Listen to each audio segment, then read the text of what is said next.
여러분 안녕하십니까? 코로나19 새 확진자 수가 사흘 연속 500명대를 기록했습니다.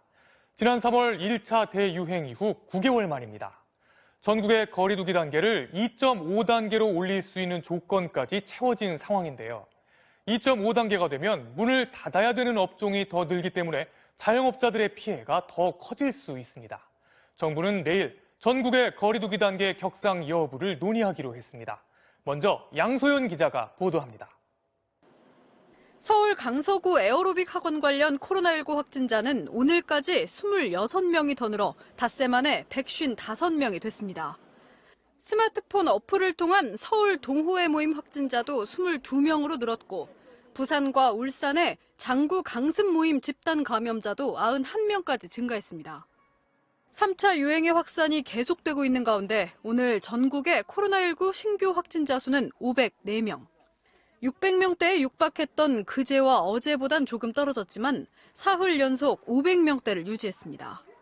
신규 확진자가 사흘 연속 500명을 넘은 건 대구, 경북을 중심으로 1차 대유행이 한창이던 3월 초 이후 거의 9개월 만입니다. 국민 여러분께서 지금의 위기의식을 공감하고 자발적으로 위험 행동을 하나하나 줄여주셔야만 반전이 가능한 상황입니다.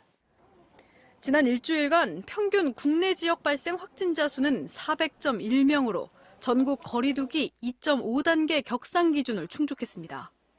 정부는 내일 수도권과 전국의 거리두기 단계 격상 여부를 결정할 예정입니다. 수도권에선 거리두기 2단계, 호남 등 일부 지역에선 1.5단계가 이미 시행되고 있는 상황에서 정부가 단계를 더 올릴지 관심이 쏠리고 있습니다. 전국을 2단계로 올리거나 수도권만 2.5단계로 올리는 방안까지 폭넓게 검토 중인 것으로 전해졌습니다. 다만 정부는 거리두기 격상이 불러올 경제적 파급 효과 등을 고려해 막판까지 논의를 거듭할 계획입니다. 아직까지 효과를 좀 판단하기에는 조금 이르지 않나. 현재가 이 유행이 꺾이는 시기인지 아니면은 그 잠시 주춤했다가 다시 그 확산세가 지속되는 시기인지 그것을 이제 가늠해야 되는 중대한 기로에 있다. 거리두기가 2.5단계로 올라갈 경우 식당은 2단계와 동일하게 밤 9시 이후 포장과 배달만 허용됩니다. 노래방과 실내 체육시설은 문을 닫고 학교는 등교 인원을 3분의 1 이하로 줄이는 등 방역 조치가 크게 강화됩니다. MBC 뉴스 양소연입니다. 이번 3차 유행이 지난 1, 2차 때와 다른 건 어느 특정 집단이 아니라 전국의 일상 공간에서 감염이 확산되고 있다는 겁니다. 집단 감염지를 하나 발견해서 조사하고 차단을 하면 그새 연관된 또 다른 집단에서 꼬리를 물고 감염이 이어지고 있는 상황입니다. 신정현 기자가 보도합니다. 서울 서초구의 이 아파트 단지 안에 있는 입주민 전용 사우나 이용자가 처음 확진된 건 지난 10일입니다. 추적 조사를 했더니 사우나를 다녀간 다른 주민과 종사자 등이 40명 가까이 줄줄이 감염됐습니다. 9일 뒤엔 이 사우나 이용자가 다니는 헬스클럽에서 추가 전파가 발생해 32명의 확진자가 쏟아졌습니다. 나흘 뒤 이번엔 헬스클럽 이용자가 근무하는 직장으로 바이러스가 퍼져 모두 6명이 양성 판정을 받았습니다. 사우나에서 시작된 집단 감염이 다른 집단으로 연쇄적인 N차 전파를 일으키면서 집단 감염의 종류와 규모를 키우는 악순환이 반복되는 겁니다.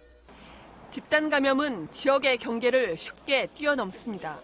충북 제천의 김장 모임에서 시작된 감염은 보름 만에 전국 곳곳으로 번져 25명이 양성 판정을 받았습니다.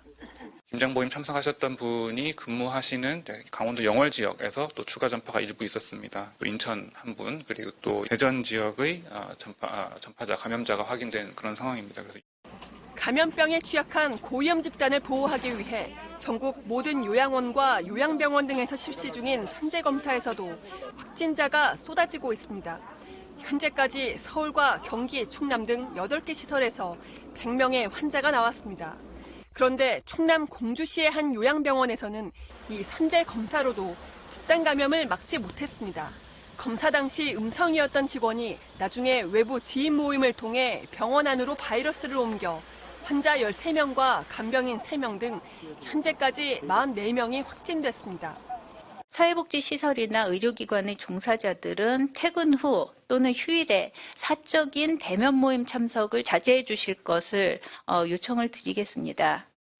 역학조사가 확산세를 따라잡지 못하면서 언제 어디서 감염됐는지 알 수 없는 비율도 계속 높아져 16%를 넘었습니다.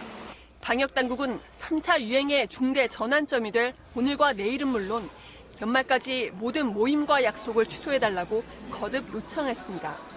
MBC 뉴스 신정현입니다. 대학 수학능력시험이 이제 닷새 앞으로 다가왔습니다. 그런데 대형 입시학원이 밀집한 서울 강남과 목동에서 수험생들이 잇따라 확진 판정을 받았습니다.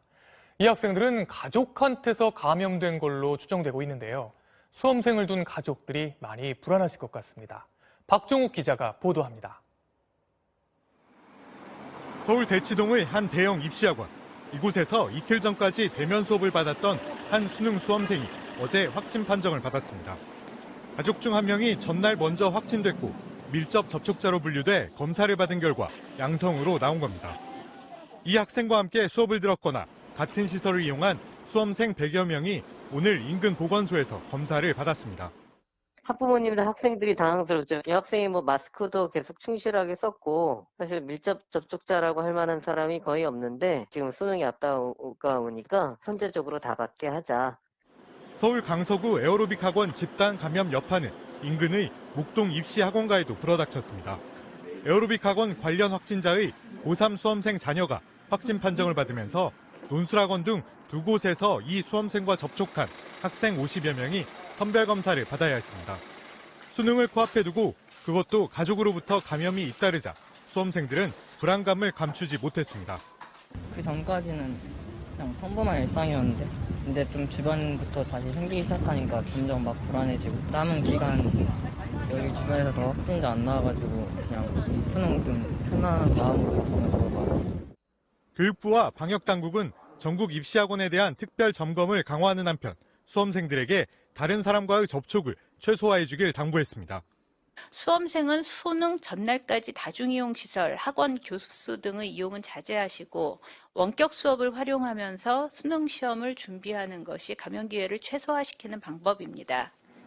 특히 가족 간 감염 사례가 늘어나고 있는 만큼 집안에서도 접촉을 자제하는 게 필요하다고 강조했습니다. MBC 뉴스 박종욱입니다. 육군 교육시설인 상무대에서도 한꺼번에 17명의 확진자가 나왔습니다. 이 과정에서 부대 측의 조치에 문제가 있었다는 지적이 나오고 있는데요.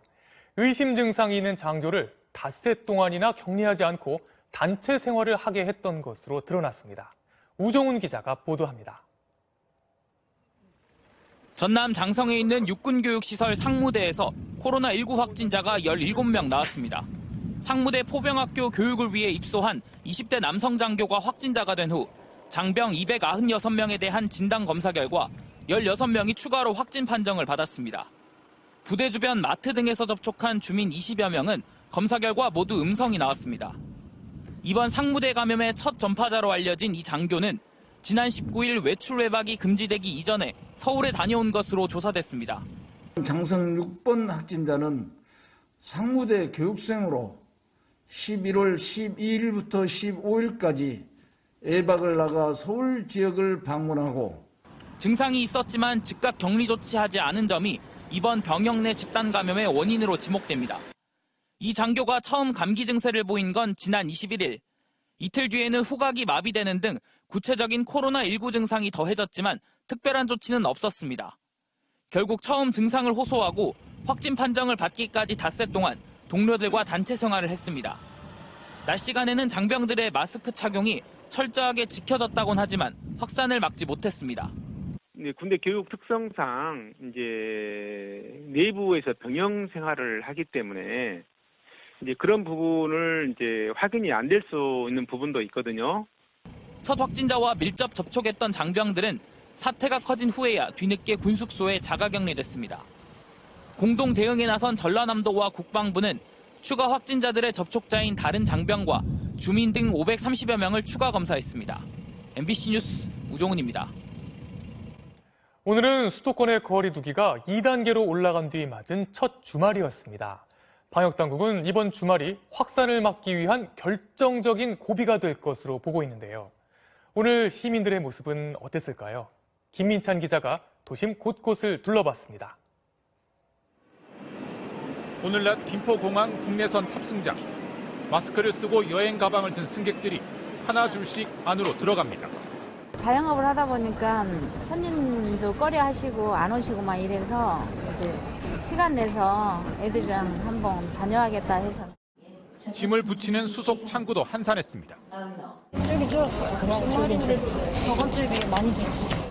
한 항공사의 이번 주 금요일부터 일요일까지 제주행 예약률은 지난 주말에 비해 30% 가까이 감소했습니다. 한국공항공사 관계자는 11월 둘째 주에는 작년보다 15% 넘게 승객이 늘어났다가 코로나 3차 유행으로 지난 주말부터 감소하고 있다고 밝혔습니다. 고속도로 통행도 지난주보다 수월했습니다. 오늘 하루 오후 5시까지 전국 고속도로를 이용한 차량은 277만 대. 지난주와 비교했을 때 40만 대 가까이 줄어들었습니다. KTX 이용객 수는 이미 지난 주말부터 작년의 50% 수준이었습니다. 주말을 맞아서 종교 행사, 약속, 모임 등이 있는 경우 비대면으로 전환하시거나 취소해 줄 것을 당부드립니다. 초겨울 추위까지 겹치면서 서울 도심 곳곳도 대체로 썰렁한 모습이었습니다. 평소 토요일이면 젊은이들로 붐비는 홍대 앞 거리도 예전 같지 않았습니다. 뭐 약속 같은 거 잡았던 거 취소한 것도 많고 친구 만나는 것도 그렇고 지방이 원래 본집인데 자주 못 내려가고. 거리 두기가 격상되면서 전통시장에도 발길이 끊겼습니다. 지난주는 상당히 나왔죠, 그래도요. 지금은 뭐 아예 절강 같아요, 지금 사실. 네. 거의 놀다시피 하니까. 방역 당국은 가족과 이웃, 그리고 수능 수험생들의 안전을 위한 중대한 기로라며 국민이 자발적으로 위험 행동을 줄여야 반전이 가능하다고 호소했습니다. MBC 뉴스 김민찬입니다.